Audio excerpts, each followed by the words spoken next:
गणेशाय नमः। श्री गुरु चरण कमलेभ्यो नमः। श्रीमान त्रिपति चरण कमलेभ्यो नमः। श्री ग्राम देवताभ्यो नमः। श्री कुल देवताभ्यो नमः। श्रेष्ठ देवताभ्यो नमः। श्री श्रीशान देवताभ्यो नमः। श्री कृष्ण शरणं मम। श्री कृष्ण शरणं मम। श्री कृष्ण शरणं मम।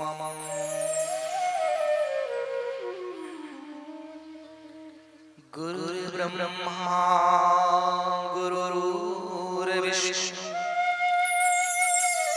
गुरुर्देव महेश्वरा गुरुर्साक्षात् परब्रह्मा तस्मै श्री गुरुवे नमः।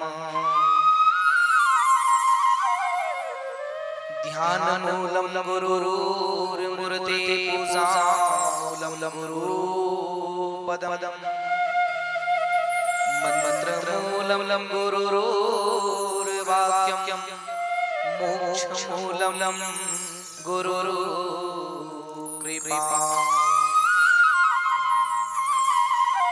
आए श्री हनुमान जी आसन में विराजे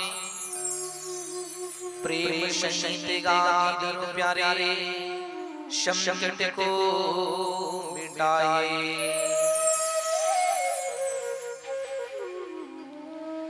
लाली मेरे लाल की और रत देखूं लाल लाली खोजन में गई प्यारे और मैं हो गई लाल। वंसे विभूषित करान नीला पीतांबराधर वृंद फलाधरुष्ठा पूर्णेन्दु सुंदर मुखादर विन्द्रणेत्रा कृष्णा परम किमपि तत्त्वमहं न जाने।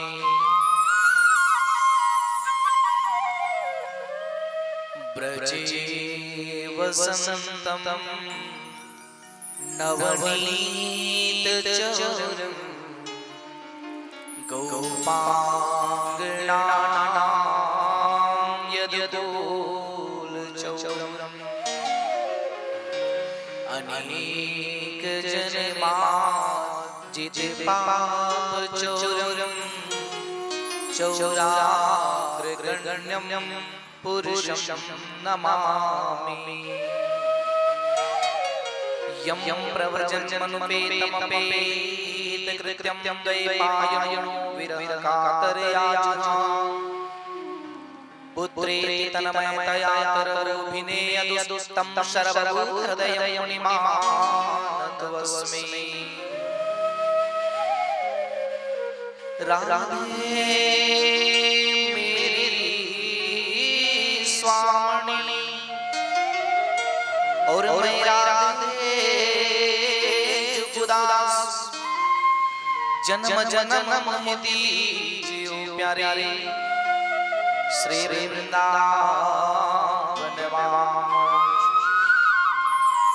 राधा साध्यं साधनं यश्च राधा मन्मन्त्रो राधा मन्त्रदात्रे राधा सर्वं राधा जीवनं यश राधा राधा राधा वाचिकिं तस्सेसम् अर्धधर्मण काम रुचेति न चहु निर्माण जन्म मरति राम पद यह वरदान सिया राम मैं सब जग जान, करूं प्रणाम जोर जोर पानी।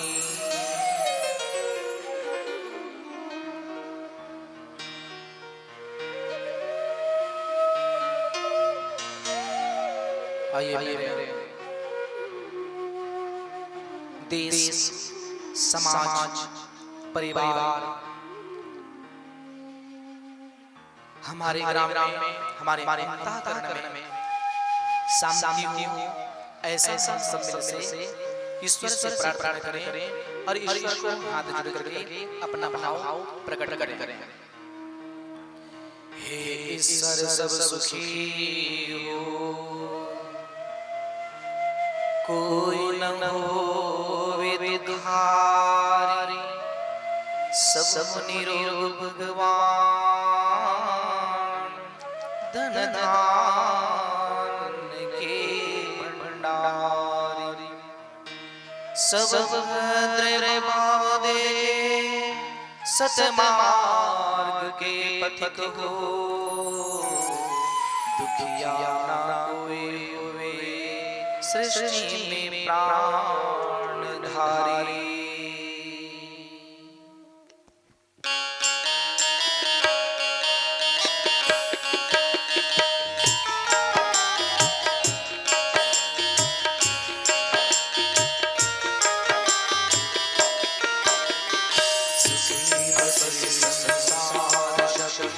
दुखिया रहे को सुखी बसे संसार, दुखिया रहे को यह विलास हम सबकी भगवन पूरी हो, यह विलास हम सबकी भगवन पूरी हो।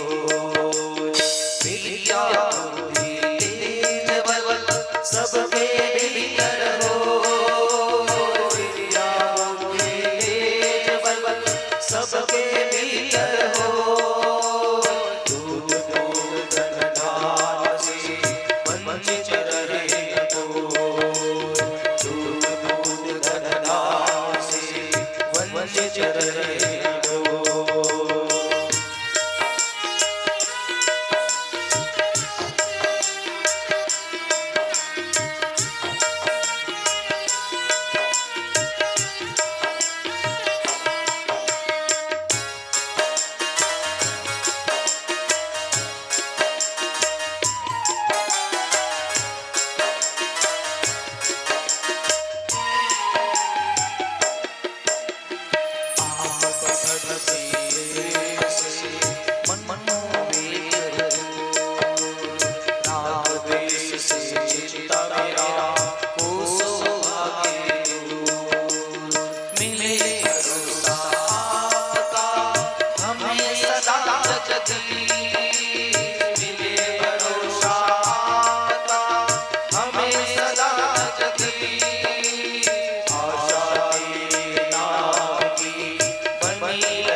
आदरणीय परम सम्माननीय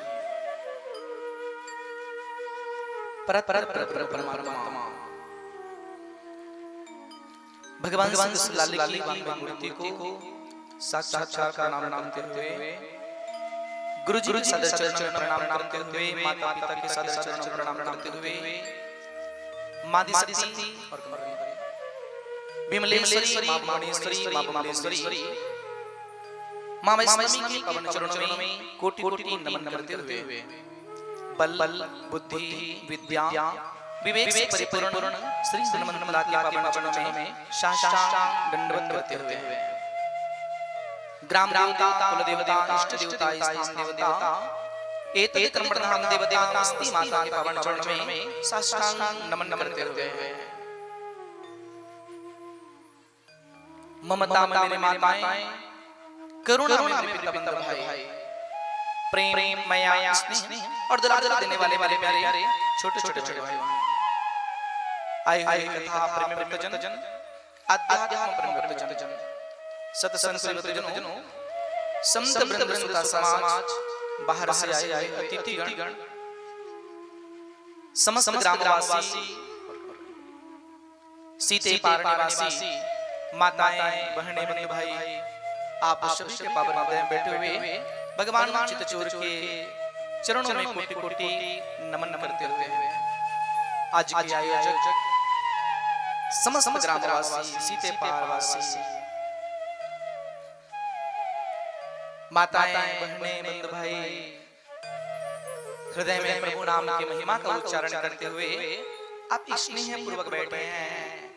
आपके पावन हृदय में बैठे हुए मेरे गोविंद को कोटि कोटि प्रणाम करते हुए YouTube के माध्यम से घर बैठे सीधा प्रसारण सुन पा रहे हैं समस्त विद्यार्थीगण, समस्त श्रोताबिंद, और ऐसे पवित्र भूमि जहां संत महात्मा इस भाव से हमारे इस पवित्र भूमि को शुद्ध किए हैं। कई संत महात्माएं इस पवित्र भूमि पर आए हैं। सच तो यही है, इस भूमि की ऐसे मिट्टी को अपने मस्तक पर लगा करके चरणों को वंदन करके दास मुकुंद भाव से वंदन अभिनंदन करते हैं। जीवन की परिकाष्ठाओं के साथ हमें जीवन जीने की सीख देती है। बंधुओं, यह कथा जो हमारे जीवन की व्यथा को बदलती है। धन्य है आप और हम सब, धन्य है आप और हम सब जो आज एक चित्त एक भाव से प्रभु नाम का आश्रय ले रहे हैं। सच तो यही है, जो भाग्य में है वो भाग करके आएगा, और जो भाग्य में नहीं है ना प्यारे, वो आकर के भी भाग जाएगा। हमारा आज भाग्य उदय हुआ है। सच तो यही है, जब हम आए आपकी पवित्र भूमि पर, सीते पार की ऐसे पावन ग्राम पर, तो आनंद की अनुभूति हुई है। हम नहीं जानते थे कि ये ग्राम सीते पार है। एक दूसरे से मिलाना था, और कहीं ना कहीं ईश्वर की परिकाष्ठाएं हैं, ईश्वर की कृपा है जो हम सब लोगों के ऊपर में हुआ है। तो आज आकर के हम सब लोग एकाग्रचित्त से, एक मन से प्रभु का आश्रय ले रहे हैं, ध्यान कर रहे हैं। प्यारे संत कहते हैं, विवेकस्य दृष्टियां सतां च बहुलोकस्य प्रणम्यो सर्वकार्याणि कृते प्रग्रह। देखिए भागवत क्या सिखाता है, ये भागवत क्या है। आज आप और हम सब बैठे हैं, क्या आश्रय ले रहे हैं, हमारी अंदर की अनुभूतियां क्या हैं, हमारे जीवन का अनुभव क्या कहता है, हमें कौन सी सीख देती है यह भागवत, क्या दृष्टांत देता है यह भागवत। भागवत क्या है, ये ग्रंथ है या कुछ और है। प्यारे किसी संत ने सही कहा है, जब तक हम देखते नहीं तब तक करते नहीं, और जब तक करते नहीं ना प्यारे तब तक करते भी नहीं है। आज हम देख रहे हैं, देखने के बाद करने के लिए लगे हैं, और कर गए तो उसे कोई रोक नहीं सकता, फिर तरने में हमें कोई रोक नहीं सकता है। क्या यही तो ईश्वर की अनुकंपा है। आप हम सब बैठे हैं ना, ये हमारी शक्ति नहीं है, शायद मेरी भी शक्ति नहीं है, मेरे अंदर में वो शक्ति नहीं जो मैं कह सकूं। शायद ईश्वर कहला रहा है और आप सब बैठ करके सुन रहे हैं तो ईश्वर आपको सुना रहा है। और इस यज्ञ की संरक्षण के लिए श्री हनुमान जी महाराज बैठे हैं, इस रक्षा के लिए, इस यज्ञ की सच्चा श्रोता के रूप में श्री हनुमान जी महाराज बैठे हैं। और श्री हनुमान जी महाराज जहाँ बैठे हैं तो यज्ञ सफल ही माना जाता है। सर्वप्रथम तो मैं समस्त कार्यकर्ताओं का धन्यवाद ज्ञापित करता हूँ। हमारे सम्माननीय विधायक जी, सम्माननीय सरपंच महोदय, सम्माननीय पंच, सम्माननीय ग्राम के बुजुर्ग, सम्माननीय मेरे युवा भाई, सम्माननीय हमारे दादा परदादा, सम्माननीय हमारी माताएं बहनें और सम्माननीय सभी श्रोतावृंद, मैं आप सब लोगों को हृदय से धन्यवाद देता हूं जो आप पहला दिन की भाव में बैठ करके मुझे सुनने का प्रयास कर रहे हैं। मेरा समय हो गया है कथा बंद करने का, कथा बंद करने का समय हो चुका है। 6 से 9 था, 9 हो गया है, बस भजन करके कथा विराम देंगे।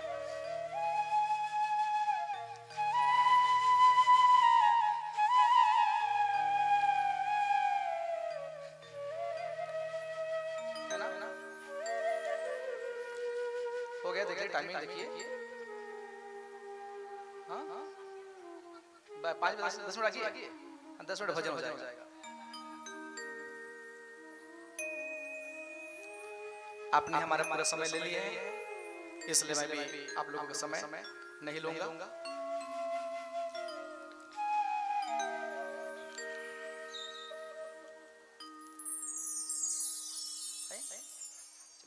आइए प्रभु नाम की महिमा को उच्चारण करते हैं, भजन करते हैं और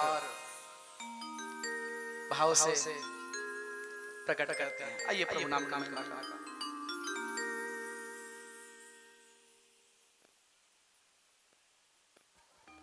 आइए बोली राधे रानी सरकार की जय, आनंद की जय, राधे श्री राधे राधे श्री राधे। सभी लोग मेरे साथ गाएंगे और भाव से सुनाएंगे। क्या क्या श्री राधे जय राधे राधे श्री राधे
जब गिरते हुए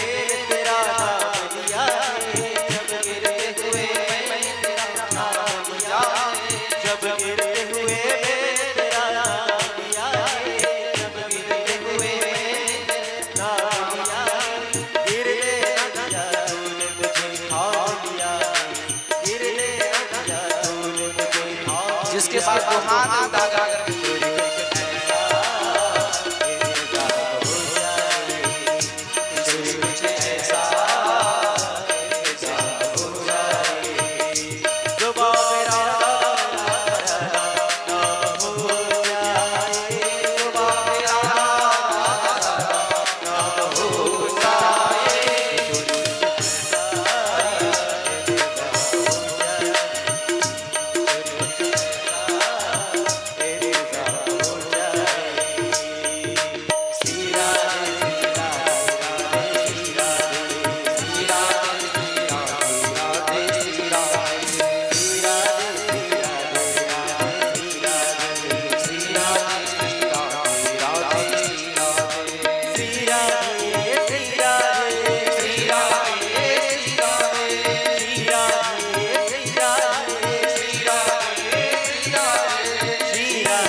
नाम महाधन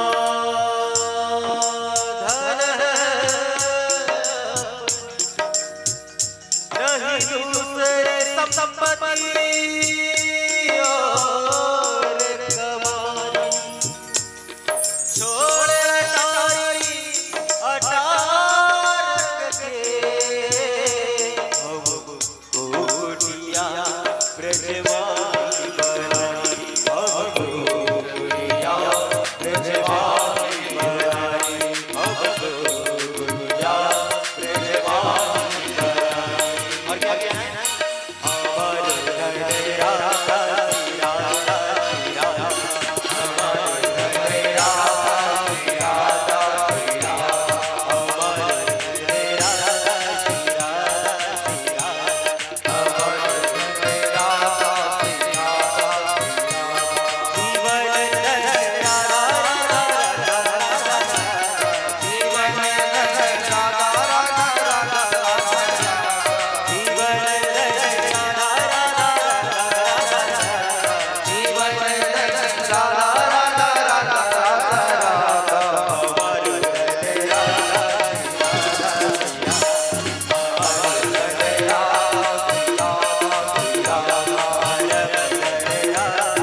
एक बार सभी हाथ उठा करके बोलेंगे राधे राधे।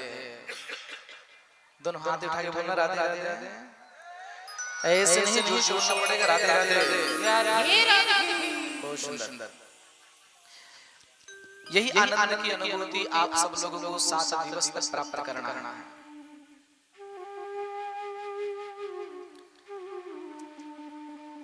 यह कथा क्या है? यह कथा जो हमारी जीवन की व्यथा को बदल देती है।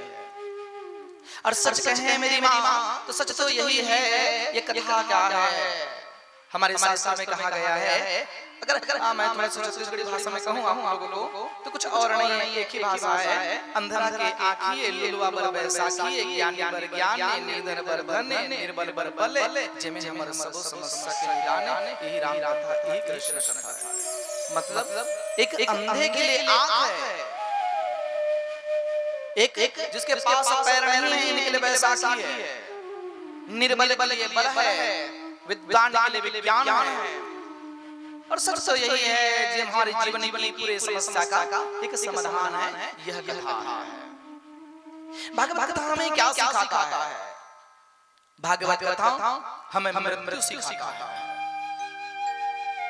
क्या सिखाता है? बोलो, अरे बोलो ना प्यारे, क्या सिखाता है? मतलब ये सब लोग डरिएंगे नहीं, अब डरना मत कि मृत्यु सिखाता है तो क्यों बैठे हैं जबरदस्ती। इसका मतलब ये नहीं है हम जीवन को कैसे जिए, जीवन को जीने के बाद जब हमारी सदगति हो, जब इस संसार को छोड़ करके हम जब जाएं तो हमारी गति कैसे हो, यह भागवत कथा हमें सिखाता है। इस संसार में आने का कर्तव्य क्या है, हमारा क्या कार्य है। हम मनुष्य योनि लेकर कोई गुनाह तो नहीं किए, नहीं तो वही होगा खून पसीना बहाता जा, तान के चादर सोता जा, यह नाम तो हिलती जाएगी प्यारे, चाहे रोता जा या हंसता जा। क्या ये शरीर रूपी नाव है, ये हिलती रहेगी, कभी दुख में तो कभी सुख में, परिवर्तनशील है यह संसार, परिवर्तन तो होता ही रहेगा। और भागवत का पहला श्लोक हम सब लोगों को यही कहता है। क्या भागवत का पहला श्लोक कहता है, एक शब्द कहता है, क्या? सच्चिदानंद रूपाय विश्वोत्पत्त्यादि हेतवे तापत्रय विनाशाय श्री कृष्णाय वयं नमः। भागवत का पहला श्लोक हम सबसे कहता है कि सच्चिदानंद रूपाय विश्वोत्पत्त्यादि हेतवे तापत्रय विनाशाय श्री कृष्णाय वयं नमः। पहला क्या है? पहला है सत, दूसरा है चित और तीसरा है आनंद। सत्य क्या है? चित क्या है? आनंद क्या है? हम किसे सत्य कहेंगे? सत्य कहेंगे, सत्य की परिभाषा यदि आप सब लोगों को बताऊं तो सत्य की परिभाषा तो सत्यव्रतम सत्य परम प्रिय सत्यम सत्यशयो निहितम च सत्ये सत्यस्य सत्यमृत सत्यनेत्रम सत्यात्मकाम त्वाम शरणं प्रपन्नाः।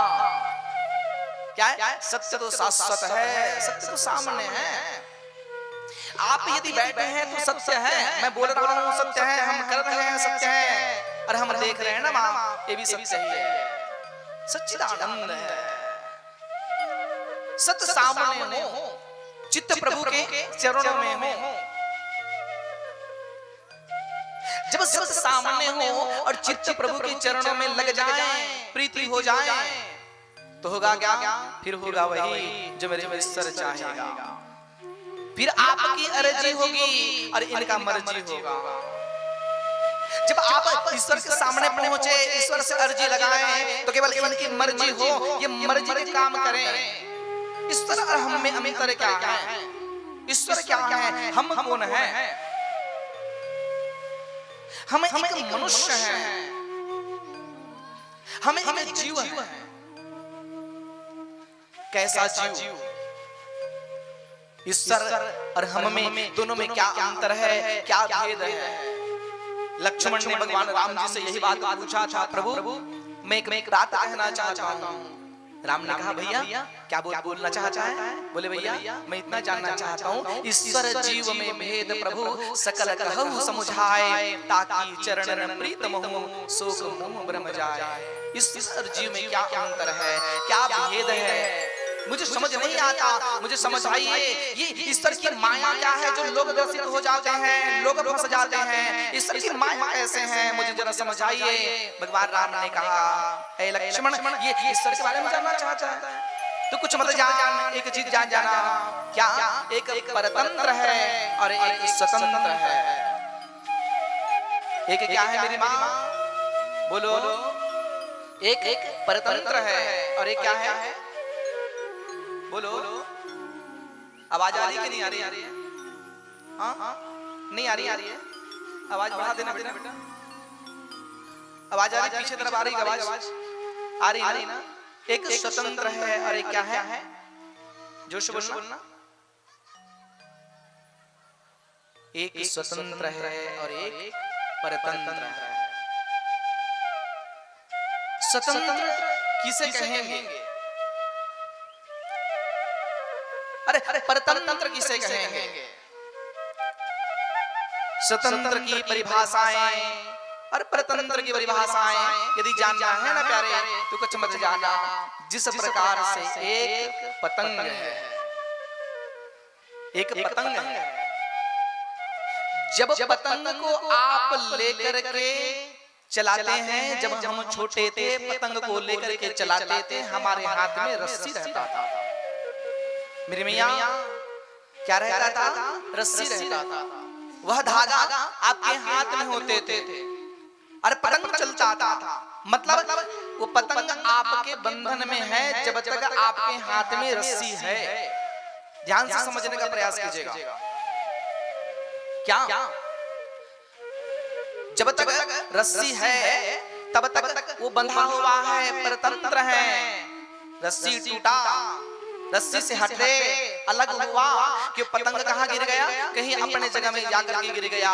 इसका अर्थ ये है कि वह पतंग जब तक हमारे पास था तब तक वो बंधन में बंधा था, परतंत्र में था, और जैसे टूटा कि वो स्वतंत्र हो गया।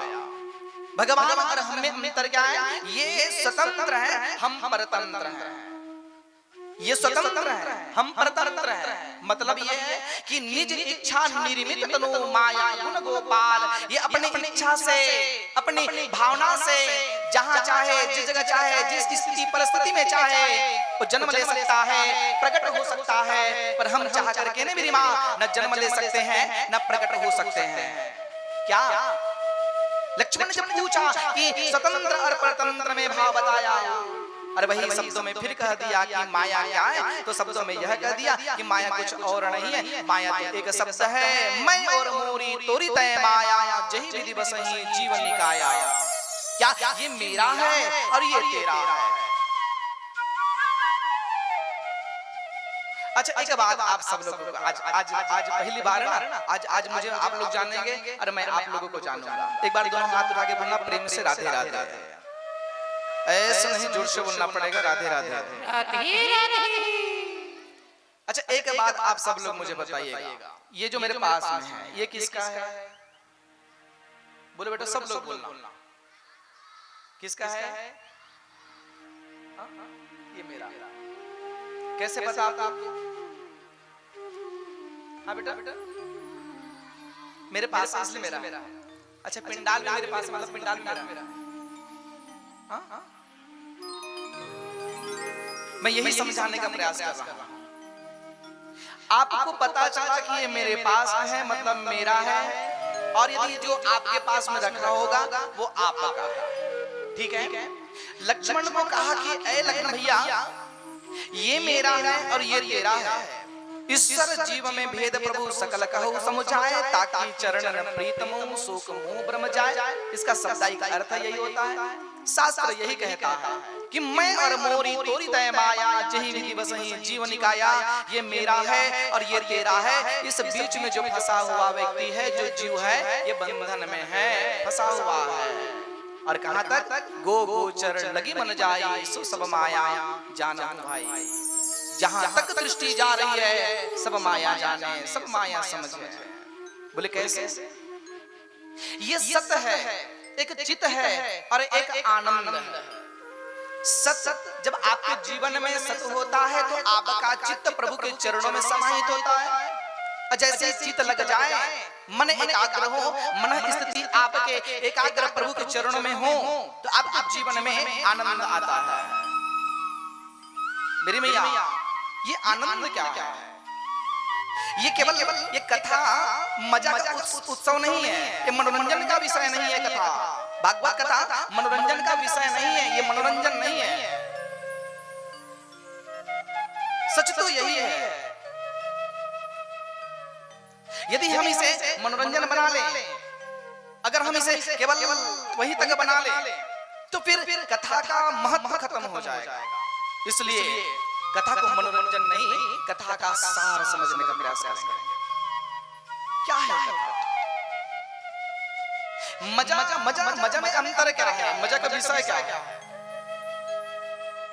मजा का तो विषय एक ही होना चाहिए। जैसे कि सीते पार में मार्केट होता है कि नहीं? बोलो, अरे बोलो ना प्यारे, होता है ना? सीते पार में मार्केट हो और एक गुपचुप का ठेला सामने हो, आप सामने जाएं, भैया से कहें कि भैया मुझे गुपचुप चाहिए, पानी पूरी चाहिए, आप पानी पूरी लेते हैं और खाते हैं। खाने के बाद आपके मुंह से एक शब्द आता है, आज तो मैं नहीं कह रहा हूं, आप लोग कह रहे हैं। क्या गया? मजा आ गया। आपके अंदर से, हमारे अंदर से उस समय आनंद की अनुभूति नहीं होती, आपके अंदर से मजा का विषय आता है, मतलब आपको मजा आया। पर जिस समय आप कथा में बैठते हैं, सत्संग में बैठते हैं, प्रभु की शरणों में आप समाहित हो जाते हैं, उस समय आपको मजा नहीं, क्या आता है? बोलो, आनंद आता है।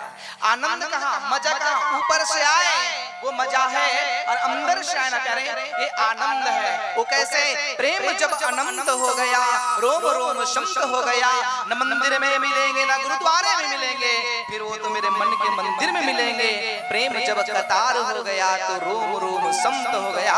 प्रत्येक रोम रोम जब शांत हो जाए ना मेरी माँ, तो प्रभु का सामने दर्शन हो और आप दर्शन करते रहे और आपको आनंद की अनुभूति होने लगे।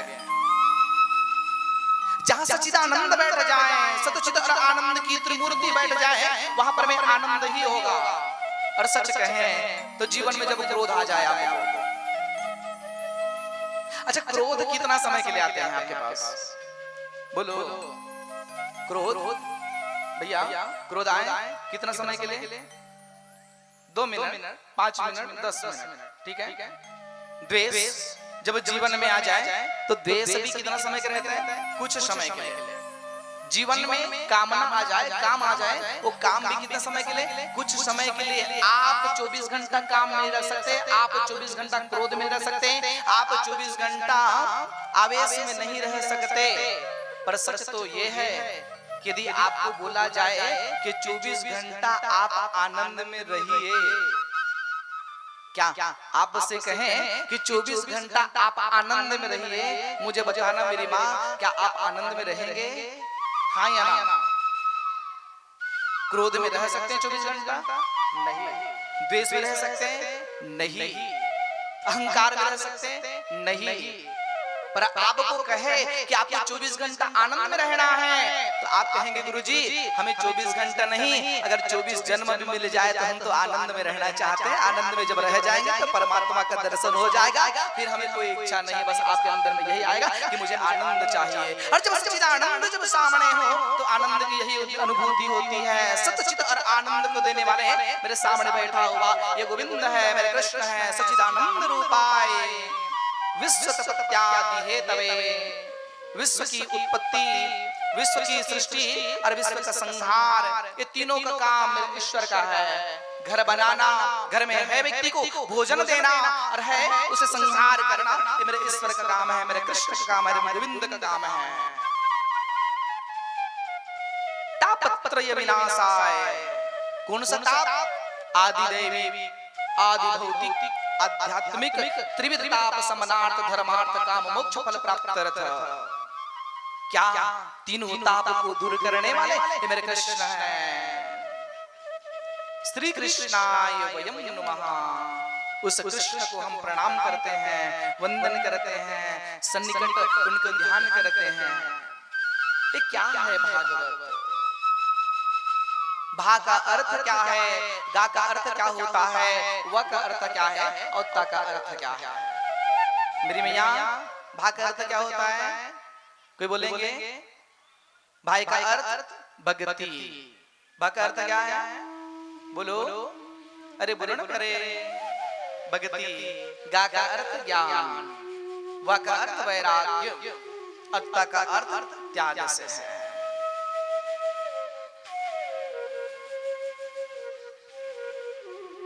भक्ति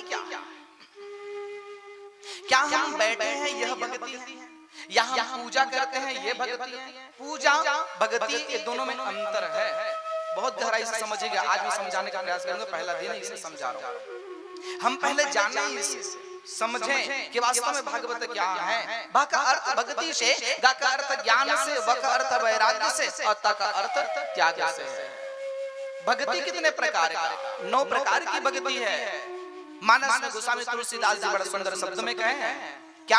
प्रथम भक्ति संतन कर संगा, दूसर रति मम कथा प्रसंगा, गुरुपद पंकज सेवा, तीसर भक्ति अमान, चौथा भक्ति मम गुण गण करहि कपट तजिगान, मंत्र जाप मम दृढ़ विश्वासा, पंचम भजन स्वेद प्रकाशा, छठम शील विरति भूकरमा, निरत निरंतर सज्जन धर्मा, सातवा समोहि मैं जग देखा, मोते संत अधिक कर लेखा, आठवा जथा लाभ संतोषा, सपन में नहीं देखई परदोषा, नवम सरल सब छल छलहीना, मम भरोस ही हरस नदीना। आखिरी में मेरे कृष्ण कहते हैं, आखिरी में मेरे राम जी कहते हैं, मम भरोस, केवल मेरे ऊपर भरोसा कर लेना। और सच कहें, जिस दिन तू मेरे ऊपर भरोसा कर लेगा ना, उस दिन मैं तुम्हारा हो जाऊंगा, मैं आपका हो जाऊंगा। वो कब होगा मामा? जब हम सोचेंगे, जब हम इसमें चलेंगे और प्रयास करेंगे कि हम ईश्वर हमारे सामने हो और हम इनके सामने हो। क्या 3 चीज हमारे अंदर में हो। पहला है अर्पण, दूसरा है तर्पण, और तीसरा है समर्पण। पहला क्या है मेरी माँ? बोलो अर्पण, दूसरा बेटा तर्पण, और तीसरा समर्पण। अर्पण क्या है? जो चीज आप लाए हैं प्रभु को आपने दिए, आपने अर्पण कर दिए, आपका अर्पण है। दूसरा आपका तर्पण है। तर्पण में भाव इतना प्यारा है, जब सूर्य जी को आप जल दे, अपने पूर्वजों को आप पानी दे, जल दे, आप तर्पण करें, यह तर्पण का भाव बताया। और तीसरा नंबर क्या है? क्या? समर्पण है। फिर समर्पण में केवल आप जो चीज लाए हैं ये नहीं है, या पानी आपने डाले हैं ये नहीं है। तो समर्पण में क्या है? समर्पण में सब कुछ है। सब कुछ में क्या है? तन, दूसरा मन, और तीसरा बोलो धन है। इस कथा में आपका धन लगा है, इस यज्ञ में आपका एक अर्थ लगा है। जो पैसा आप दे रहे हैं, आपका पैसा शुद्ध हो रहा है। क्यों? क्योंकि तन की शुद्धि, मन की शुद्धि और धन की शुद्धि शास्त्र में बताया गया। तन की शुद्धि पवित्रता से, स्नान से, मन की शुद्धि सच्चा विचार से, और धन की शुद्धि कहे ना प्यारे, तो यही पुण्य और दान सत्कर्म से ये धन शुद्ध हो जाता है। जो आप 1-1 रुपया लगा करके प्रभु के चरणों में समर्पित किए हैं, और आप कह रहे हैं कि लाला आप मेरे हो और मैं आपका हूँ। ईश्वर से कह देना, यदि कहने का इच्छा करे, ईश्वर से कहने का मन करे तो कह देना, ए प्रभु मैं तो उसी में राजी हूँ जिसमें तेरी रजा है। क्या? मैं तो उसी में राजी हूँ जिसमें तेरी रजा है। बाकी कुछ नहीं जानता कि संसार में क्या है। समर्पण में सब कुछ हो। वो आपका तन, वो आपका मन, वो आपका धन, वो सर्वस्व प्रभु के लिए है। फिर आप कहेंगे कि नश्वरवान शरीर है, मैं नहीं जानता कुछ भी, मैं तो केवल आपको जानता हूँ, आप मुझे जानते हैं। क्या? फिर मैं नहीं जानता। मेरी मैया, सच तो बात यही है। एक आरती में शब्द आता है, जय जगदीश हरे की आरती आप जब करते हैं बड़े जोर जोर से, तो उसमें एक शब्द आता है तन, मन, धन, और आगे सब कुछ है। ऐसे बोलते ना भैया, जोर शोर से, तन मन धन सब कुछ है तेरा। फिर आरती करते करते याद आता है मेरे चप्पल चोरी न हो जाए।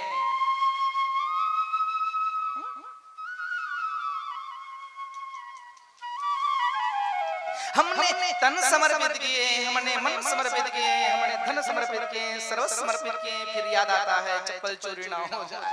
अब बताइए मेरी माँ, हमने क्या अर्पण किए? केवल कहना नहीं है, हमें समझना इस बात को, अपने जीवन की गहराइयों के साथ चलना है, फिर तो वही होगा। शास्त्र कहता है यदि मनुष्य शिक्षा से पहले संस्कृति, व्यापार से पहले व्यवहार और भगवान से पहले माता पिता को पहचान लेना प्यारे, तो जीवन में कोई कठिनाई नहीं आती है। इसलिए आप लोगों को इस बात का ध्यान रखना चाहिए। शिक्षा से पहले संस्कृति, व्यापार से पहले व्यवहार और भगवान से पहले क्या? बोलो, माता पिता। शिक्षा लिए हैं, पढ़ाई किए हैं, बहुत पढ़ाई किए, बहुत आगे बढ़े हैं। शिक्षा अध्ययन करना हमारा कर्तव्य बनता है। हम सब पढ़े, हम खुद आगे बढ़े, हमारी बहन आगे बढ़े, हमारे भाई आगे बढ़े, हमारे युवा साथी आगे बढ़े। पर एक बात याद रखिएगा, पढ़ लिख करके अपने नीति, अपने संस्कृति, अपने कल्चर यदि भूल गए तो फिर विद्या अध्ययन करने का महत्व खत्म हो जाता है। इसलिए बड़े बुजुर्गों का सम्मान कैसे करें, कैसे जाने? कोई विद्वान है, कोई संत है, कोई महात्मा है, उसे हम कैसे पहचाने? क्योंकि ये तो महाराष्ट्र संतों की भूमि है। बड़े बड़े संत आए, संत तुकाराम जी आए, इतना प्यारा प्यारा संत हमारे इस जीवन में आए हैं, हमको संदेश दिया है। और सच कहे मेरी माँ, सूखे को हरा करना बसंत का काम होता है, और सोते को जगा देना ना प्यारे संत का काम होता है। जो सो गए हैं इसे जगा दें, एक सच्चा संत होता है जो हमारे जीवन में आ जाए तो हमें जागृत अवस्था में कर दे। 4 अवस्था है, जागृत, स्वप्न, सुषुप्ति और तुरीय। 4 अवस्था में आप हम सब बैठ करके प्रभु का स्मरण कर रहे हैं। क्या ये सच्चिदानंद है जिसके पास रहने मात्र से, जिसके पास आने मात्र से हमें आनंद की अनुभूति होती है। और भागवत का श्लोक वही कहता है, भासे भक्ति, गासे ज्ञान, वासे वैराग्य और तसे त्याग है। हमारे जीवन की भक्ति जगह क्या भक्ति है? श्रवणम, कीर्तनम, स्मरणम, पाद सेवनम, अर्चनम, वंदनम, दास सख्य आत्मनिवेदनम। ये क्या है? हमारी भक्ति है। सुनना भक्ति है। यदि आप 9-7 दिन तक सुनने का प्रयास करने के बाद सुनना आपका भक्ति है। सुनना क्या है? बोलो, अरे बोलो ना प्यारे, सुनना क्या है माँ? भक्ति है। कीर्तन करना क्या है? बोलो, भक्ति है। श्रवणम, कीर्तनम, स्मरणम, स्मरण करना क्या है आपका? भक्ति है। दास बनना, दास का भाव आपके अंदर में हो, ये आपकी भक्ति है। गुरु पद की पूजा करना, संतों की सेवा करना, प्रभु की ऐसे चरणों में जाकर के प्रीति लगाना, ये आपका भक्ति है। सच कहें तो 7 दिन में यदि ये भक्ति का माहौल बना हुआ है ना, तो जगा लेना माँ, ऐसा बार बार मौका आपको मिलने वाला भी नहीं है। क्या जो मिला हुआ है इसे ना छोड़िए। जैसे कि पूर्व है, पूर्व क्या है? पूर्व है। पूर्व कौन सी तरफ है? बोलो, सबके बोलो मेरी माँ। पूर्व किधर है? सामने है। ठीक है, पूर्व जहां से सूर्य उदय हुआ इसे पूर्व कहेंगे कि जहां पूर्व है इसे यहां से सूर्य उदय होता है। आप क्या कहेंगे? जहां से सूर्य उदय होता है इसे पूर्व कहेंगे कि जहां पूर्व है इधर सूर्य उदय होता है। बोलो, ऐ मैया क्या कहेंगे? सच तो यही है कि जहां पूर्व है उधर सूर्य उदय नहीं होता, जहां सूर्य उदय होता है उसे क्या कहते हैं? हम पूर्व कहते हैं। इसका तात्पर्य ये है कि मेरे बिहारी जी वृंदावन में रहते हैं, अब वृंदावन की पावन भूमि पर वो नृत्य करते हैं, आनंद की मस्ती के साथ रहते हैं। और वृंदावन का वो लीला है, जब वृंदावन बिहारी जब वृंदावन में रहे तो बिहारी वृंदावन में जाता है। और सोचिए माँ, वही वृंदावन बिहारी सीते पार की धराधाम पर आकर के बैठ जाए तो ये सीते पार नहीं, ये तो वृंदावन 7 दिन तक बन करके रहेगा। यही आनंद की अनुभूति आप सब हम सब प्राप्त करते रहेंगे जब वृंदावन बन जाए। अरे वृंदावन की फिर रस्म क्या है? वृंदावन की फिर भाव क्या है? कुछ और नहीं। वृंदावन सो वन नहीं, नंदग्राम सो ग्राम, वनसी वट सो वट नहीं, अरे कृष्ण नाम सो नाम। जहाँ वृंदा का वन हो, मेरा सावरा निकट हो, बंसी का तान हो, मधुर मधुर सुंदर भाव बता रहे हो, और उस जगह पर बैठ करके हम आनंद की अनुभूति कर रहे हैं, ये मेरे कृष्ण है। वृंदावन मेरे कृष्ण का हृदय है, वृंदावन मेरे भगवान का हृदय है। और जिस हृदय पर हम लोग एक निवास करवाते हैं अपने ईश्वर को, तो हृदय कितना प्रफुल्लित होता होगा, कितना आनंद लेता होगा। इसलिए तो भागवत का पहला महात्म आप लोगों को दर्शन कराता है। क्या? छत पर चढ़ना है, छत पर चढ़ना है। तो छत पर चढ़ना है ना मेरी माँ, तो आप और हम सब छत में चढ़ने से पहले किसका उपयोग करेंगे? बोलो, सीढ़ी का। ठीक है, उसी प्रकार भागवत का पहला सीढ़ी क्या है? भागवत का महात्मा है। जब तक हम महात्मा को नहीं जानेंगे तब तक आगे की मंजिल पर हम नहीं जान सकते, ना समझ सकते हैं। इसलिए भागवत हम सब लोगों को सीख देती है, हमें सिखाता है। क्या सिखाता है?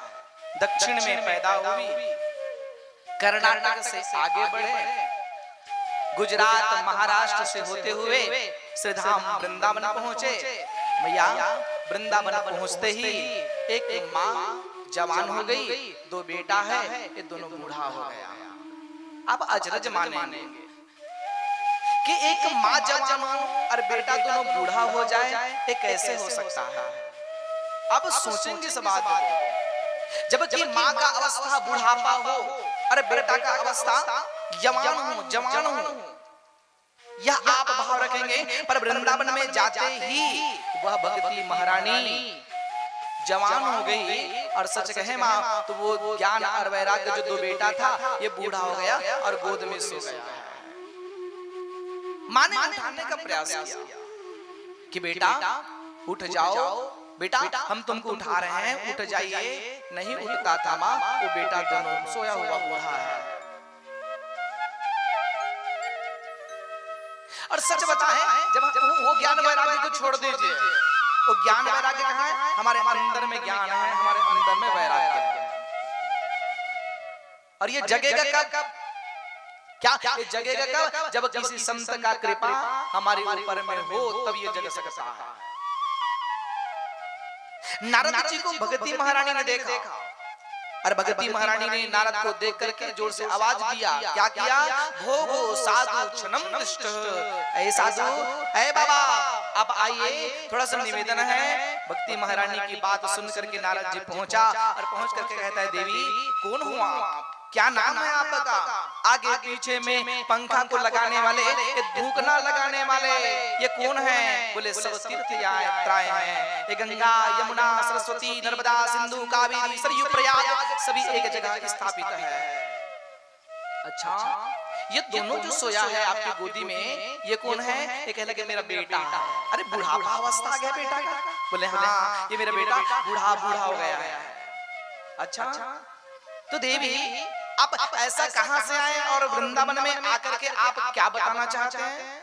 तो भगवती महारानी ने एक शब्द कहा कि दक्षिण से प्रकट हुई, दक्षिण से आई, कर्नाटक से होते हुए, महाराष्ट्र गुजरात से होते हुए मैं वृंदावन आई। तो वृंदावन आते ही मैं जवान हो गई, मेरा बेटा बूढ़ा हो गया। नारद, यदि आपको ज्ञात है, आप जानते हैं इसके बारे में, तो मेरे पुत्र को जगाइए।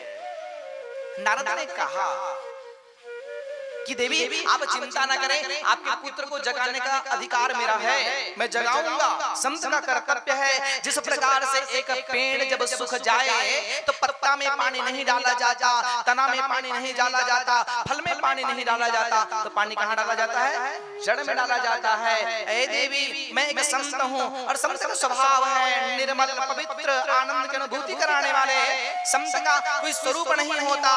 संत का मतलब ये नहीं कि बड़ा सा टीका लगा ले, संत का मतलब ये नहीं कि बड़ा सा कोई अच्छा सा कपड़ा पहन ले तो वो संत बन जाए। अरे संत का शालीनता क्या है? संत का विचार क्या है? संत तो इतना आनंद से रहते हैं जिनको लोग नहीं जानते हैं। संत की परिभाषाएं क्या है? संत की परिभाषा ये जो अपने आप को संतत्व का भाव रखा हुआ है, ये संत है। दिखा करके नहीं, बता करके नहीं, अपने आनंद में रहे, दूसरों की खुशी में खुशी बनाए और दूसरों के दुख में ना दुख हो जाए, ये संत का कर्तव्य होता है। दूसरे की खुशी में आनंद की अनुभूति करते हैं। जो दुख में है उसके पास पहुंच करके उसे दुख का निवारण करने लगते हैं, वो संत हैं। और सच तो यही है, संत की परिभाषाएं ये एक सरल भाषा में समझें तो जड़ में पानी डाल करके यदि पेड़ को हम हरा भरा कर सकते हैं, उसी प्रकार से कोई जीव मोह की नशा में सोया रहता है, उसे ज्ञान की अवस्था में जगाने का काम संत का है। और जब ज्ञान की अवस्था में जगा देता है तो वो संत के सामने ही नतमस्तक हो जाता है, मतलब हमारी बुद्धि अशुद्धि होती है जिसमें वो शुद्ध करने के लिए पहुंच जाता है। नारद ने कहा, देवी अब चिंता ना करें, मैं संत हूं, मैं जगाने का काम करूंगा। कुछ इस लोक को बोला, इस लोक को बोलते ही संत नहीं जगा, न जग पाए। थोड़ा देर के लिए आंख खोलता था, फिर सो जाते थे। नारद ने कहा कि ये जगता क्यों नहीं है, क्यों नहीं जग रहे हैं, पर भी प्रयास किया है। प्यारे, शास्त्र कहता है जब नारद जी जगा नहीं पाए तो ऊपर आकाश मंडल से आकाशवाणी हुई और आकाशवाणी से एक शब्द आया है, ऐ नारद तुम सत्कर्म करो। क्या करो? सत्कर्म करो। ये सत्कर्म क्या है? तो नारद ने कहा, अभी तक मैं क्या कर रहा हूँ? यदि आप कह रहे हैं मुझे सत्कर्म करिए तो अभी तक मैं क्या कर रहा हूँ? ये भी तो एक प्रेरणा है। आप कह दें, मैं भी कहूँ आपको कि सत्कर्म करो, तो आप मुझे कहेंगे गुरुजी अभी हम बैठ करके जो कर रहे हैं ये क्या है? क्या आपका शब्द होगा, आपके अंदर की कुछ बातें होगी? नारद ने कहा, सत्कर्म क्या होता है, सत्कर्म की परिभाषाएं क्या है, नहीं जान पाया। नारद ने कहा, देवी आप शांत बैठिए, मैं सत्कर्म के बारे में पता करके आता हूँ। नारद उठा, उठ करके गए, कुछ विद्वानों से मिला, कुछ संतों से मिला, और नारद ने पूछा कि भैया सत्कर्म क्या है? तो कहे लगे, महाराज आप बड़े ज्ञानी हैं, आप महात्मा हैं, और आप हमसे पूछ रहे हैं कि सत्कर्म क्या है, मतलब गड़बड़ हो जाएगा, हम नहीं जानते, आप आगे बढ़िए। नारद आगे बढ़ा, और बढ़ा ही कहां, ऐसे हरिद्वार और बद्रिका आश्रम के बीच, जहां बद्रिका आश्रम में 4 संत हैं। 4 संत कौन हैं? सनक, सनंदन, सनातन और सनत कुमार, ये 4 भाई हैं। नारद ने जाकर के हाथ जोड़ा और संत से कहता है कि महाराज जी, ऐ संत जी, मैं नारद हूं। बोले हाँ हमें पता है नारद, कैसे आना हुआ? बड़े चिंता लग रहे हो। बड़े हाँ, एक बात की चिंता है, और वास्तव में नमा जीवन में चिंता नहीं करना। एक चिंता है और एक चीता है। एक बार दोनों हाथ उठा के बोलना राधे राधे, ऐसे नहीं जोर से बोलना राधे राधे। एक चिंता है और एक क्या है? चीता है।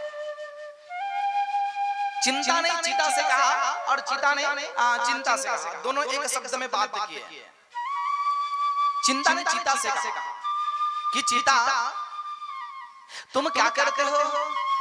तो चीता ने जवाब दिया, जब लोग मर जाते हैं, जब लोग मर जाते हैं, संसार छोड़ करके चले जाते हैं, तो उस पंच तत्व को जलाने का काम मैं करता हूं, मेरा नाम चीता है। अरे चिंता, तुम्हारा क्या काम है? तो उन्होंने कहा, जब लोग मरते हैं तब उसे जलाने का काम आप करते हो, आपका नाम चीता है। आप ऊपर से जलाने का काम करते हो, पर मेरा नाम चिंता है। मैं ऊपर से नहीं, मैं तो अंदर से जलाने का काम करता हूँ, मेरा नाम चिंता है। संत कहते हैं ये चीता और चिंता को छोड़ करके जीव को चिंतन करना चाहिए। चिता छोड़ दीजिए, जब चिंता आएगा चिता में हम रह जाएंगे, इसलिए जीव को चिंतन करना चाहिए। कौन सा चिंतन? हरि नाम का चिंतन, प्रभु नाम का चिंतन। नारद ने कहा, प्रभु मैं समझ नहीं पाया, कुछ व्यक्ति है, कुछ लोग हैं, बेटा बुढ़ापा अवस्था में है, माँ जवान हो गई है, मुझे समझ नहीं आ रहा सत्कर्म क्या है। संतों ने कहा, सत्कर्म कुछ नहीं है नारद, एक काम करिए। क्या? साप्ताहिक ज्ञान यज्ञेन। क्या है? भागवत का श्लोक कहता है, अज्ञान ध्वंस विध्वंस कोटि सूर्य शम प्रभा सुतख्याहि कथा सारम मम कर्ण रसायनम। जो अज्ञानता को दूर करने का कार्य यह भागवत करता है। जो जीव को उठाने का काम यह भागवत करता है। निशा से प्रकाश की ओर ले जाने का काम यह भागवत करता है। अरे जीव को उठा देता है यह भागवत, इसलिए ए नारद इसे भागवत सुनाइए। कितने दिन तक? 7 दिवस तक, 7 सप्ताह ज्ञान, 7 यज्ञ का भाव बना करके आप सुनाइए। नारद ने कहा प्रभु मेरे में वो सामर्थ्य नहीं मैं सुना पाऊं, 4 संत तो आप हैं, इसलिए हमें प्रतीत होता है कि आप हमें भाव बताएं और हमें आप कथा सुनाएं, हम सुनना चाहते हैं। प्रश्न ये नहीं है, प्रश्न ये है नारद जी कोई जगह 2.5 घड़ी से ऊपर रहते नहीं है, पर भी 7 दिन तक भागवत कथा कैसे सुने? कैसे सुन लिया नारद जी ने? यदि इस बात को सोचे, इस बात में तो केवल एक ही शब्द आता है, जा पर कृपा राम की हुई, ता पर कृपा करे सब कोई। जब तक भगवान की कृपा नहीं होती है तब तक वास्तव में एक पत्ता नहीं हिलता, तो हम कहां से हिल पाएंगे? क्या रे? नारद ने कहा प्रभु आप सुनाइए, हम सुनेंगे।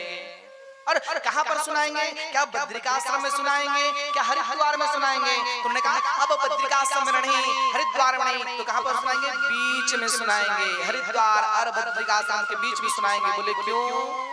अरे महाराज सीते पार के बीच में सुनाएंगे तो सभी तरफ के लोग आएंगे, इसलिए बीच में कथा होना चाहिए। कोना में कथा होने से कोई मतलब नहीं है। किसने कहा? उसने कहा हरिद्वार में नहीं, बद्रिकाश्रम में नहीं, बीच में सुनाया जाए। जिस प्रकार से आज हम सब बैठ करके सुन रहे हैं, बीच में है, एक प्रभु की शक्ति है, कहीं ना कहीं हम भक्ति कर रहे हैं। मतलब एक तरफ जीवात्मा है, एक तरफ परमात्मा है, बीच में महात्मा है।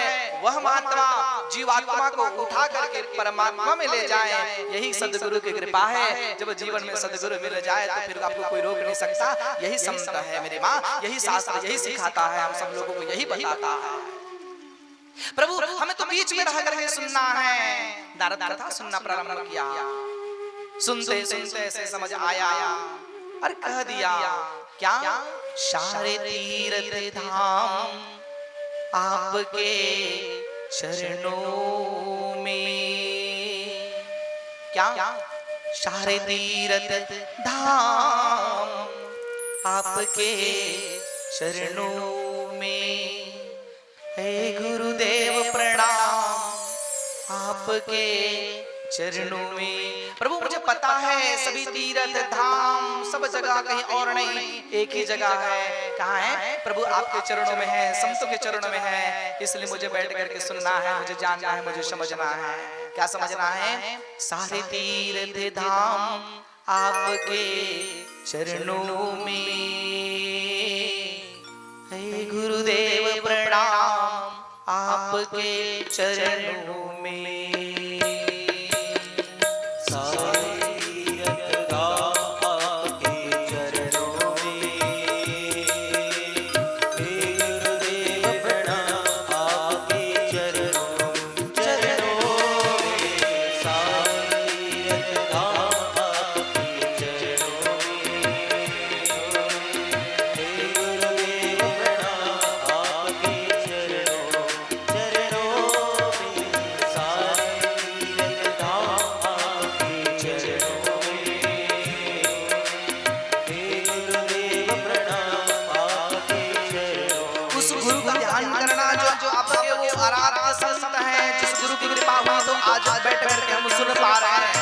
गुरु की कृपा ना होती, संतों की कृपा ना होती तो आज बैठ के सुन नहीं पाते। इसलिए माँ उस गुरु के चरणों में सारे तीर्थ है, धाम है, सब कुछ उसी में समाया है। इसलिए उस गुरु का चिंतन करना और उसे ध्यान करना और भाव से प्रकट करना। क्या? हृदय में मां लक्ष्मी कंठशाला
चरणों में, हे गुरुदेव प्रणाम आपके चरणों में।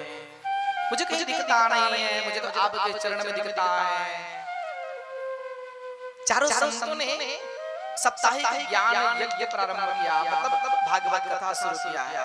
देखिए इस कथा जो सुन पा रहे हैं, ये कथा, ये पहला वक्ता कौन है, श्रोता के रूप में कौन है और सुन पाते हैं। एक वक्ता सुखदेव जी महाराज परीक्षित को सुनाए हैं, एक वक्ता सुत जी सौनकादि ऋषियों को सुनाए हैं, एक वक्ता वो सनक सनंदन सनातन सनत कुमार चारों भाई आज श्री नारद जी को कह रहे हैं। जब कल प्रसंग आएगी तो मैं आप सब लोगों को दर्शन कराऊंगा। जब 7 दिवस तक कथा शुरू किए, पहला श्लोक जब बोला गया, सच्चिदानंद रूपाय विश्वोत्पत्त्यादि हेतवे तापत्रय विनाशाय श्री कृष्णाय वयं नमः। मां जो दोनों सोया था ना, वो आंख खोला, आंख खोल के जग गए, देखने लगा इधर से उधर। जो मां बुढ़ापा अवस्था है, कोई भक्ति महारानी जवान हो गई, जवान क्या हुई, नाचने लगी है। और भक्ति महारानी जब नाचे, मृदंग बाजने लगा, ढोल बजने लगा, और सभी जब आनंद की अनुभूति करने लगे, भक्ति मानी उछल गई। कभी जब हमारे जीवन में ऐसा सत्संग होता है तो हम लोग भी नाच बैठते हैं। मां बताओ, कभी कभी ना अपने मन से नहीं नाचते, हमें नचा देता है। और लोगों को ऐसा लगता है कि वो नाच दिया। जब भक्ति का प्रादुर्भाव हो जाए, भक्ति आनंद में आ जाए, तो फिर ऊपर से नाचना नहीं होता, अंदर से नाचना होता है। जिस प्रकार से 2 आंसू हमारे अंदर में आता है, एक दुख का आंसू और एक जोर से बोलना मेरी मां, खुशी का आंसू। अब खुशी में रोने की क्या जरूरत है? खुशी में रोने की क्या जरूरत है? पर भी हमारे अंदर से वो आंसू निकल जाता है। ठीक उसी प्रकार यह भक्ति है, जो भक्ति में जो जीव रहता है वो नाच बैठता है और आनंद ले लेता है। क्या भक्ति महारानी नाचने लगी, पूछ बैठे, गुरुदेव मैं कहाँ रहूं ये बताइए। तो उन्होंने कहा, देवी आप कहीं नहीं रहेंगे, आप सभी भक्तों के हृदय में जाकर के वास करेंगे, सभी भक्तों के हृदय में आप रहेंगे।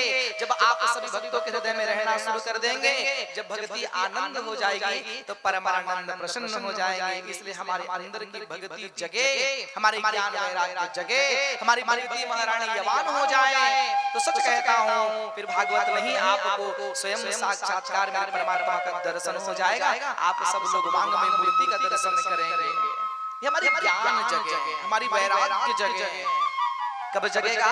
जब हम 7 दिवस तक कथा श्रवण करेंगे। केवल सुनना नहीं है मेरी माँ, तो क्या करना है? सुन करके जीवन में अमल करना है। सुन करके अमल कर लिए तो समझना कि मेरा कथा कहना सार्थक है और आपका कथा सुनना सार्थक हो जाएगा। नहीं तो फिर केवल नाम मात्र रह जाएगा। और कथा में तो ऐसे ऐसे शब्द आया है, जब आप सब लोगों को मैं कल दर्शन कराने का प्रयास करूंगा। वो गोकर्ण जो अपने भाई की सदगति के लिए यही कथा का प्रारंभ किया, यही कथा को किए और भाई को मुक्त किया है। सच कहे मेरी माँ, बड़ा आनंद आता है यह कथा कहने में, 7 दिवस तक कथा श्रवण करने में। पता है आप सबको हम कितना दिन में मरेंगे, मतलब हम कितने दिन में मरेंगे? अच्छा, किसको किसको पता है कि हम कितने दिन में मरने वाले हैं? प्रेम से कहना राधे राधे। हम कितने दिन में मरेंगे मेरी माँ? बोलो। 7 दिन में मरेंगे। सोमवार मरबो, मंगल मरबो, मतलब सोमवार को मरेंगे नहीं तो मंगल को मरेंगे, नहीं तो बुधवार तो दिख ही रहा है। आखिरी बज गया तो गुरुवार, नहीं तो शुक्रवार, नहीं तो शनिवार, नहीं तो इतवार, रविवार। ये 7 दिन हमारे लिए हैं। 7 दिन में हम सब मरेंगे, उसके बाद कोई वार नहीं बचा है। ये भागवत कथा कितने दिन का है? बोलो। 7 दिवस का मतलब आज से होकर के 7 दिन तक चलने वाली यह कथा क्या करेगी? एक एक गांठ को तोड़ेगी। एक एक गांठ टूटेगा, फूटेगा, फटेगा। कौन सा गांठ?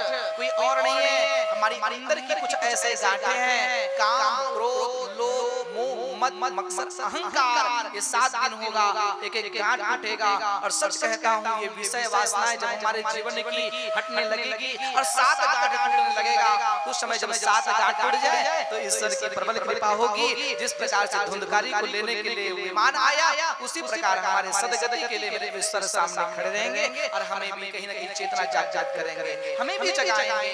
जो मोह की नशा में सोया है उसे ज्ञान की अवस्था में जगा करके ये कथा हम सब लोगों को संबोधित करेगा।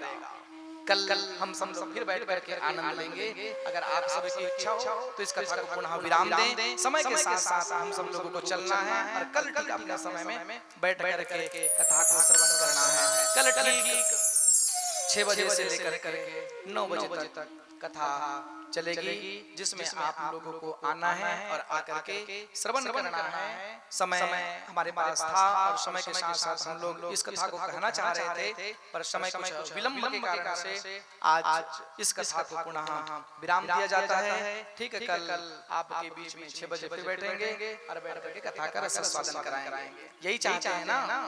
हाँ या ना? हाँ, तो एक बार कहना राधे राधे। ऐसे नहीं, जोर से बोलना पड़ेगा। राधे राधे। एक बार और कह देना ना प्यारे, राधे राधे। ठीक, विराम दे। कुछ नियम है भागवत कथा का, नियम हम बता दें और पुनः फिर हम लोग मंचस्थ के माध्यम से आनंद को लेंगे। नियम ये कहता है कि भागवत कथा जब हम सुने तो कुछ चीजें भगवान को अर्पण करें। क्या अर्पण करें? पत्रम पुष्पम फलम तोयम। पत्र, पुष्प, फल और स्वयं आकर के अर्पण करें। कैसे अर्पण करें? क्या मैं ये चाह रहा हूं कि आप अपने घर से पत्ता लेकर के आए, या मैं ये कहना चाहता हूं कि आप अपने घर से फल लेकर के आए, या मैं ये कहना चाह रहा हूं कि आप अपने घर से फूल लेकर के आए? मैं ये कहना चाह रहा हूं पत्रम, मतलब अपने आप को पत्र बना ले। क्या बना ले? पत्र माने पत्ता बना ले। काय का पत्ता? बेशरम का पत्ता नहीं हो, नहीं माँ, बेशरम का पत्ता नहीं, तो का पत्ता? बोलो, तुलसी का पत्ता बना ले। तुलसी का पत्ता जब हवा चले तो इधर से उधर होने लगे, मतलब तुलसी के पत्ते के समान हम सब हल्का हो जाए। बहुत ध्यान से सुनिएगा, हम सब हल्का हो जाए। पत्र ये है कि जब हम हल्का हो जाएंगे, मतलब अपने अंदर का अभिमान त्याग देंगे, अपने अंदर का अहंकार छोड़ देंगे, सब कुछ छोड़ करके हमें इस पंडाल में बैठना है कि प्रभु आप मेरे हो और मैं आपका हूँ। मैं तो उसी में राजी हूँ जिसमें तेरी रजा है। मुझे इतना पता है, क्या जरा सा ना बाकी तेरे हाथों की शक्ति, जरा सा ना बाकी तेरे आंखों की ज्योति, जरा सा ना बाकी तेरे पैरों की शक्ति, और जरा सा ना बाकी तेरे केस काले, जरा जरा सारे जरे जिंदगानी, अंत में मुकुंद का वाक्य ही सही है, सफर जिंदगी का बस आखिरी यही है। होगा जरा सा संधि पारे फिर साथी भी नहीं है, जब जरा सा संधि हो जाए फिर साथी होगा भी नहीं। इसलिए अपने पत्र जैसे अपने आप को बना ले। फिर क्या करें? पत्रम पुष्पम, पुष्प बना ले। क्या पुष्प बनाए? बोलो, क्या पुष्प बनाना चाहते हो अपने आप को? ए मेरी मियां, क्या पुष्प बनाएंगे? कुछ तो पुष्प बना लो, मतलब कोई भी फूल बना लीजिए आप। गेंदा का फूल बना लीजिए, गुलाब का फूल बना लीजिए। हम लोग भी आए तो हमें भी गुलाब का फूल दिया गया, बड़ा अच्छा लगा। पहला दिन गुलाब का फूल, बड़ा आनंद आया है, सच में बड़ा अच्छा लगा। फूल कैसे बना? फूल गेंदे का नहीं, फूल गुलाब का नहीं, अपने आप को फूल बनाए, मतलब आपके अंदर, हमारे अंदर में उस सुगंध हो। काय का सुगंध? भक्ति का सुगंध। जब हमारे अंदर में भक्ति का सुगंध हो जाए, हम बना ले अपने आप को फूल। उसके बाद आप फल बनाइए। फल क्या है? फल वो आम नहीं, फल वो जामुन नहीं, फल वो सीता नहीं है, फल वो सेब नहीं, फल वो केला नहीं, तो फल क्या है? आपका कर्म फल है। यदि आप इस जगह पर बैठे हैं तो अपने कर्म को शुद्ध करने के लिए बैठे हैं, पाप को छोड़ करके पुण्य को लेकर के आप बैठे हैं और अपने आप को ऐसा फल बनाने और फल बना करके कह देना ईश्वर से, प्रभु आप मेरे हो और मैं आपका हूँ, ये स्वयं आपको अर्पण कर समर्पण कर तर्पण कर इसे स्वीकार करें। जिस दिन आप अपने आप को फूल फल और स्वयं बना लेंगे उस दिन कहीं और नहीं फिर आपको मिल जाएगा। क्या? पत्र बनाइए, पुष्प बनाइए, फल बनाइए और प्रभु का आश्रय लीजिए। पत्रम पुष्पम फलम त्वयम्। शास्त्र यही कहता है हम ईश्वर के समीपस्थ अपने आप को छोटा समझें। संत मिलन को जाए तजमान अभिमान, अभिमान को सबसे पहले त्याग दीजिए, अहंकार का सबसे पहले त्याग, अभिमान को सबसे पहले त्याग और संत मिलन की ओर चलें। संत बहुत प्रसन्न होते हैं, संत खुश होते हैं। और यदि तेजस सपना बना करके रखें, अपने आप में ये बना कर रखेंगे तो फिर वो भी नहीं मिलेगा जो मिलना चाहिए। आप लोग आते रहेंगे 7 दिन तक, हम प्रयास करेंगे सुनाने का और यही भाव से मैं आप लोगों को आज दर्शन करा देता हूँ। श्री व्यास जी महाराज का सुपुत्र श्री सुखदेव जी ने राजा परीक्षित को पहला भागवत कथा सुनाया था, जो आप लोगों को मैं संक्षिप्त रूप से दर्शन करा करके आगे बढ़ रहा हूँ। संत महात्मा यही कहते हैं कि 7 दिन तक आप यजमान के रूप में बैठे हुए हैं, 7 दिन का नियम का पालन करना है, ग्रस्त जीवन से वंचित होकर के एक ऐसा भक्त बन करके प्रभु का आश्रय लेना है। जितना हो सके भक्ति करें, जितना हो सके शक्ति करें, उपवास कर सके उपवास करें, ना हो तो फलाहार करें, नहीं तो आनंद से स्वल्पाहार करके आप इस कथा में बैठे। सभी आयोजक कार्यकर्ता प्रत्येक दिन पूजा में सम्मिलित रहेंगे। सुबह का समय यहाँ पर पूजा किया जाएगा और पूजन में रहेंगे हमारे मेजबान आप लोग रहेंगे। आप लोग तो बंधन में बंधी गए हैं, छूटेंगे तो नहीं, तो इसलिए आप लोग तो रहेंगे और बाकी सभी कार्यकर्ता ध्यान देंगे। दूसरी बात, प्रत्येक दिन मतलब हर रोज जो भी अपनी ओर से प्रसाद देना चाहते हैं, जो बंटवाना चाहते हैं, चाहे केला सेब मिठाई इत्यादि, आप अपनी ओर से भी प्रसाद प्रत्येक दिन नाम बुलवा करके बंटवा सकते हैं। जो भी यहाँ में अर्पण समर्पण करना चाहते हैं, कथा के बीच में कोई ऊपर नहीं आएंगे, जो भी अर्पण करना चाहते हैं लिख करके संगीत वालों के पास पहुंचा देंगे ताकि वो हमारे पास पहुंचाएंगे। कथा के बीचों बीच कोई व्यवधान नहीं। कथा के समय आप लोग ध्यान रखेंगे 6 बजे से 9 बजे तक ये मंचस्थ व्यास जी का रहेगा। उसके पहले जितने भी आपको कार्य करना है आप उसके पहले आनंद के साथ में 2 घंटा 5 घंटा अवश्य करेंगे। ठीक उसी प्रकार हम एक नियम के साथ चलेंगे और नियम के साथ चलेंगे तो ईश्वर हमें अवश्य मिलेगा। तो शास्त्र यह कहता है सुबह का पारायण होगा और जब यहाँ कथा चलता रहेगा तो पारायण पाठ किया जाता है। पारायण पाठ ईश्वर महत्व रखता है, मतलब पोथी का पाठ करना। श्रीमद् भागवत में 18,000 श्लोक है। कितना हजार है भैया?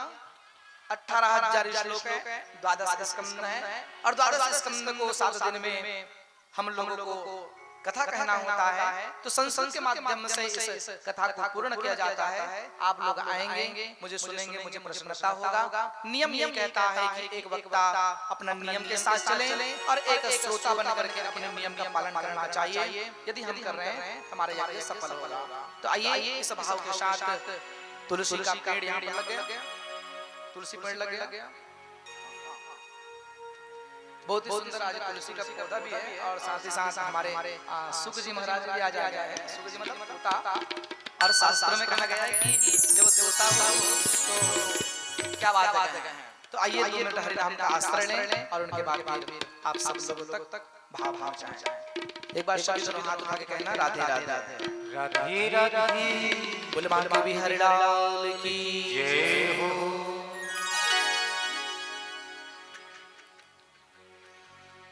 चलो सत्संग में चले, हमें हरि गुण गाना है, सावर से मिलने का सत्संग ही बहाना है। चलो सत्संग में चले, हमें हरि गुण गाना है,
बोली बाकी बिहारी लाल की सभी लोग इस स्थान पर खड़े हो जाएं।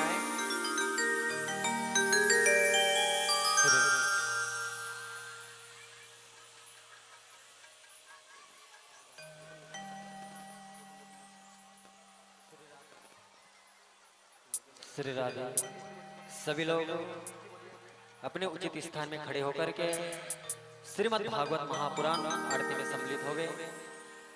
हरि ओम। जले ज्वाला थले ज्वाला ज्वाला परभरमास्तिके सर्वव्यापनिम ज्वाला ज्वाला देवी नमस्तुते। बोल बाकी मेरी लाल की ओम चंद्रमा मनसो जात चक्षु सुजो अजायता सुजादाय प्राणस्य मुखा जग्निर्जायता।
बसार तेरी मूर्ति उतारो मेरा तेरी आरती।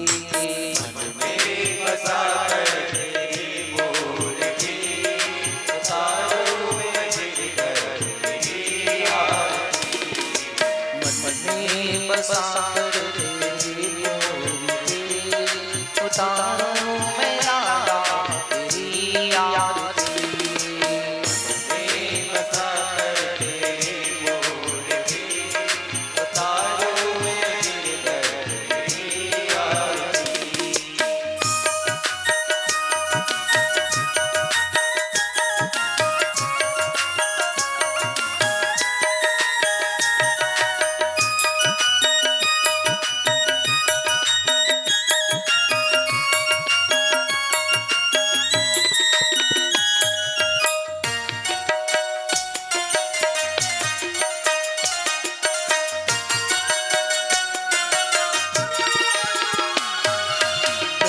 करो कष्ट करो ज्ञान दो भगवान, भूमि पसीना मेरी तार दो भगवान। करुणा करो कष्ट करो ज्ञान दो भगवान, भूमि पसीना मेरी तार दो भगवान। करुणा करो कष्ट करो ज्ञान दो भगवान, भूमि पसीना मेरी तार दो भगवान।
तुमसे क्या यही सोचूं भगवन, जिंदगी सब तेरा कर अर्पण।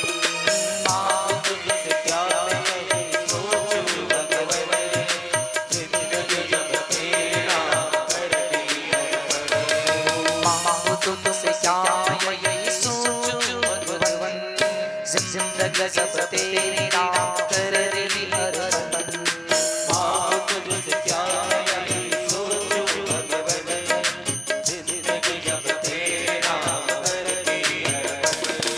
सब कुछ तेरा कुछ नहीं मेरा, सब कुछ तेरा कुछ नहीं मेरा, सब कुछ तेरा कुछ नहीं मेरा, सब कुछ तेरा कुछ नहीं मेरा। आज चिंता है तुझको प्रभु संसार की, मन में बसाकर तेरी मूर्ति, उतारो मैं गिरकर तेरी आरती।